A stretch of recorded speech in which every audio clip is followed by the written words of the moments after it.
ہے ہمارے لیے کہ ہم اپنے فائنینشیل بینیفٹ کے لیے یا کسی انٹرسٹ کے لیے ہم نے یہ بات ہم کر رہے ہیں. اور اگر ہم کسی کے خلاف انویسٹیگیٹو اسٹوری کرتے ہیں تو پھر یہ الزام بھی ہمارے ساتھ آتا ہے کہ ہم کسی پارٹی کا ایجنڈا لے کر چلیں گے. اب اس سارے سینیریو میں ہم نے خود کو کیسے لے کر چلیں گے، یہ بڑا امپورٹنٹ سوال ہے.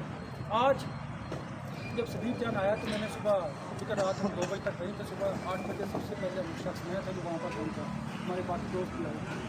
جب 9 بجے لائیو ہوا تو میں نے ایک بات کہی کہ آج اس ہمارے اینٹی ٹیررسٹ کورٹ کے سامنے میں موجود ہوں اور ایک انتہائی سنگین جرم میں ایک شخص جس کا نام صدیق جان ہے جو ٹیررسٹ ہے اس کو لے کر اس کا جرم کیا ہے، اس کا قلب یا اس کی آواز کہ وہ آزادی سے بولنا چاہتا ہے. اب اسے بولنے نہیں دیا جا رہا. کون نہیں بولنے دیتا؟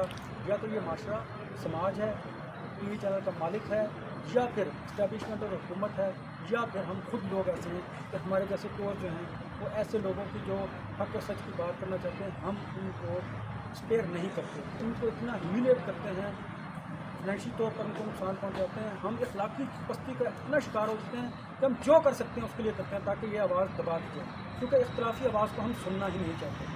صدیق جان پر جو ایف آئی آر کرتی ہے، انہوں نے رات کو بھی بتایا تھا کہ یہ دہشت گردی کو نامعلوم افراد میں شامل کیا گیا. کتنے افسوس کی بات ہے کہ ہم جیسے لوگوں کو جو قلم کے مزدور ہیں، جو پڑھے لکھے لوگ ہیں، ہم دہشت گرد ہیں. اگر ہم دہشت گرد ہیں تو پھر یہ میرا سوال ریاست سے ہے کہ محب وطن کون ہے. ہمیں کم از کم محب وطن کی ڈیفینیشن بتا دیجیے تاکہ ہم اس کے مطابق کام کر لیں جس کو ریاست محب وطن سمجھتی ہے. ہم تو شاید غدار ہیں.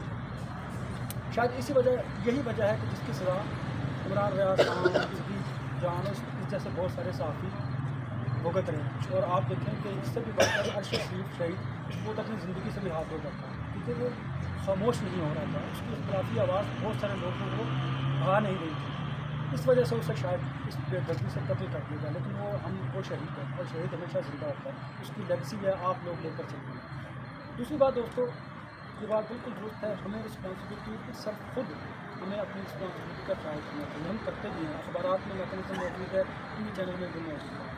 اور یہ جو صحافت کی ذمہ ہے، ہم بھی کوشش کرتے ہیں کہ جو ہمارے دوست ذرا ٹریک سے ہٹتے ہیں ہم ان کے لیے کوئی اچھی سے اچھی کوئی ایسی تربیتی بات کا نظام کرتے ہیں تاکہ ان کو پتہ ہو، وہ رسپانسبل ہوں کہ ہم نے جرنلزم کرنا ہے ایک رسپانسبلٹی کے ساتھ.